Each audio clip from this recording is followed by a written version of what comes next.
Hey everybody, I'm Jesse. And I'm Sara. And like so many of you, when COVID hit, we had to pivot and really focus more on our family and make some changes. And we want to share some of the takeaways that we learned during this unusual and unique time. Building trust with your kids. This has been a great time to build trust with our kids, and it's so important.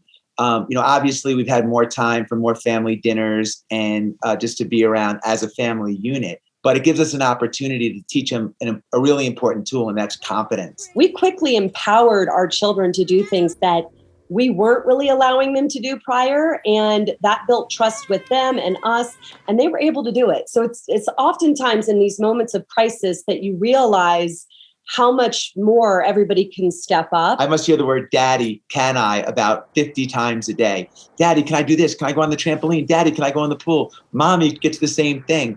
And my answer is usually yes, because I want our kids to experience. Sara always says, the more you experience, the more you have to offer. And we really encourage our kids to be doers. And we want to be doers. We all want to be doers. I saw the same thing in my company in Spanx. People were given that opportunity. Like, this is you, run with it, act as though it's your company and go. And so I think that's what crisis did for our family and building the trust with the kids. It's awesome. Get out of your comfort zone.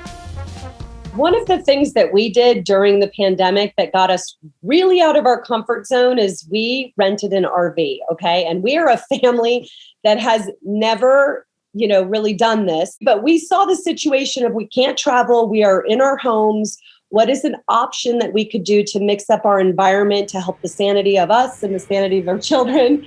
I would say Jesse was probably the more of the lead on the RV. Yeah. I had to drive the RV. I'm a New Yorker. I've been like Ubering and subwaying my whole life and busing. All of a sudden I got something that has a steering wheel 5x the size of a regular steering wheel. It was terrifying. We were reading the directions as we were going and pulling into rest stops on how to set up the septic tank. And I think what we liked about this experience is our children saw us learn as we go, and we were willing to do it. And it was part of what added to the fun of it. We are people who really get out of our comfort zone on the daily, and our children get to watch and observe that. But if you wait until you feel like you're an expert, if you wait until you have all the answers, you'll miss your moment. By the way, I am a master of the septic tank. Yeah, which is really an important life skill. Break routine and don't take yourself too seriously. I like to do this activity with my employees at Spanx, and I even do it with the kids at home. I'll say, close your eyes, and if no one showed you how to do your job, how would you be doing it? And get quiet and listen to what surfaces. And oftentimes it's a better way. Breaking up your routine can be as simple as adding a breathing technique right when you wake up in the morning, or adding one minor shift to your day that breaks it up. It's funny. I've actually gotten more meetings during the quarantine just by getting out of my routine and regular thought process than normally. I took a box, I put a fork and a spoon. I sent it out to a lot of people and said, hey, do you want to have a virtual lunch with me when the quarantine first started? And got like book. Everybody was craving human interaction, but I try not to take myself too seriously. I try to have fun. This year during the quarantine, I grew this crazy beard, and it started right when we got quarantined, and I let it roll. And then I decided to dye it blonde. So I had this crazy, everybody that looked at me laughed out loud in my face. Sarah's married to me. So she had to not only laugh, she had to live with that glow in the dark orange beard. Once the beard started going and going and going, and the shorts got shorter and shorter and shorter, I want to say I literally woke up one day and was like, I'm married to Tom Hanks in Castaway. And that was my husband. People would come in and they would make fun of me. Like, are you kidding me? You're glow in the dark. You're a walking flashlight, Jesse, all this stuff. And I would laugh with them. Right. And our kids got a chance to see that when people make fun of you or whatever, it's okay to just ignore it and laugh it off. It's okay to celebrate your differences. It's okay to, and it's a really powerful lesson for them as they get older. and they get into this phase of life where people will be commenting or making fun. People make fun of you. Okay, have a good time with it instead of taking it so personal. Celebrate the small wins. One of the things that I do that's super helpful when I feel overwhelmed is just try to create momentum. And I always encourage people to create small wins. And that could be just crossing something off your to-do list. It could be cleaning up your room, donating clothes, anything to generate momentum and to create those small wins. Recently, actually, our daughter learned how to ride a bike. For her, it might seem small, but it was monumental. One of the really beautiful experiences in that moment, too, was how excited her brothers were for her. It was so good for us as parents. We're like, we're doing something right, that the brothers were as excited for Tepper when she had that win. And I think that's part of being a parent. It's part of being a leader. That's the feeling that you want inside of your company as well. It really starts with small decisions about culture that you make, whether it's in your family or your business, that goes a really long way. Every day, I try to send 3 text, DMs, handwritten letters or emails to prospects, clients, mentors. And so when we talk about small wins, it's the consistency around it. So 3 emails a day is nothing. But if you do it for a year, it's 1,000. That's a lot of seeds. Now, I'm not saying that all 1,000 are going to buy your product or you're going to retain them as a customer, but you only need one. We're all one referral, one idea, one client away from changing the whole trajectory of our lives or our business. So small wins are underrated. They allow you to have something super important, and that's belief. And momentum. But really belief, like, whoa, I could do this. And it's a gatekeeper. What's it like? A gateway to bigger goals. Find the hidden blessing and express gratitude is a key component to success. I have learned through years and years of training my brain to, when anything happens, I immediately, instead of saying, why is this happening to me? I will shift it and ask, what is this teaching me? And where is the hidden blessing? And if you continue to just make that your default thought, that you find the hidden blessing, there are opportunities that are lying in those moments and in those crises for you, but you just need to look for them. Your customers, your employees, and your community should be number one on your priority list. Crisis is the perfect opportunity to build culture. People will remember in a crisis how you show up for customers, for how you show up for your employees and the community. And as soon as the pandemic hit, the employees, my number one goal was to keep them safe. Then I made sure communication was key, because communication in a crisis is really important. Our customers, we immediately shifted return policies. We shipped them labels so that they could do it in their home. And then how can we help the frontline workers, and how can we help small businesses? Small businesses are the backbone of our society, and I was desperate to help and be a bridge for a lot of them. So I donated $5 million in what I called my Lucky Red Backpack Fund, and 1,000 different female entrepreneurs each received $5,000. Everybody got a Lucky Red Backpack, which is what I used to start Spanx. I like it for the symbolism of start small, dream big. But if you really stay connected to how am I serving my customer, my employee, and the community, you can't go wrong.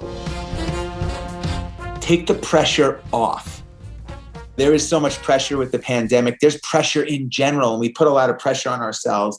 And I've really simplified by putting my life into 3 buckets: my family, my business, and my wellness, my personal wellness.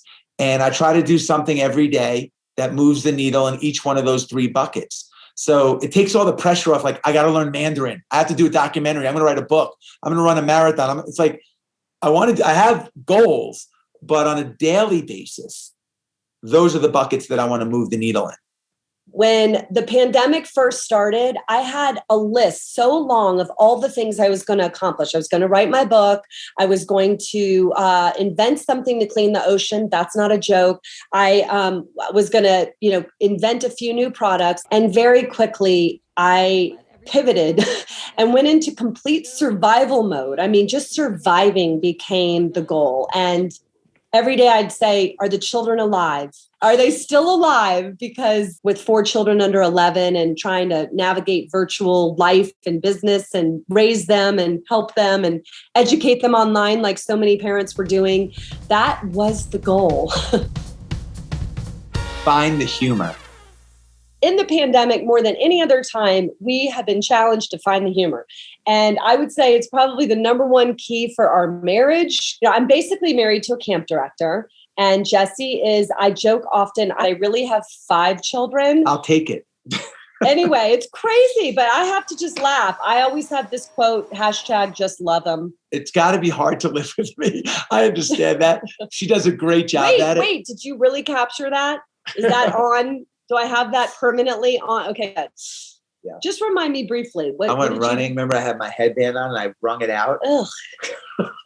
Where did you ring it out in front of like a bunch of us? Yeah, you guys were sitting outside. And I was like, I went for a run. I wrung it out. I put it back on. I threw on my collared shirt. I'm off to my meeting. It was so gross. But it was it though? Yes, it was gross. But #just love them. Just love them. So I always say you don't have to act serious to be taken seriously. And I ran my business that way from day one. A lot of people can relate to this. I did this really important Zoom call. I was interviewing a candidate that we really wanted to join the team at Spanx. The team is like, Sara, you're the closer, make it happen. And as soon as the Zoom was done, I glanced down and my jumpsuit was wide open at my belly. My belly had bulged through 2 buttons.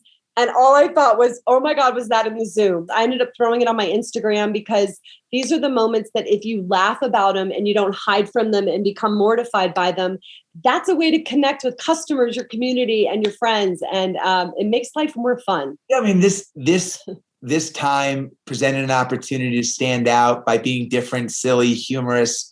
One of the things that I did, it was so ridiculous, but I would call my friends and because everyone was on a Zoom meeting and I would just fake freeze them and they would be like, oh, you're frozen. And you're frozen. And I'd have a lot of fun with it.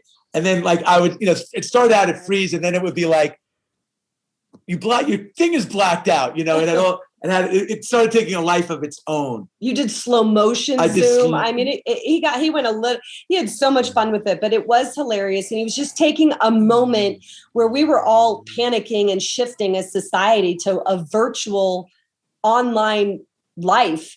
And he was finding the humor in it. And I try to do that anytime there's a crisis. Is just try to diffuse it by finding the humor in it. Mm-hmm. If you can do that, it's a great tactic. In times of crisis, innovation thrives. There's so much that comes, new thinking that comes from these times. And it reminds me when it first happened, I put a quote on my Instagram that said, during the Great Plague, Sir Isaac Newton created the law of gravity sitting in his garden during quarantine. And so this was part of my excitement. I'm like, what discoveries am I going to have? And someone DM'd me and said, but did Sir Isaac Newton have toddlers? And I went, okay, good point, And so really it shifted for me and so many families across America that had all these great hopes of accomplishing massive things to the reality of, we got to keep our family unit intact and alive, and that's enough. That's good. That's funny.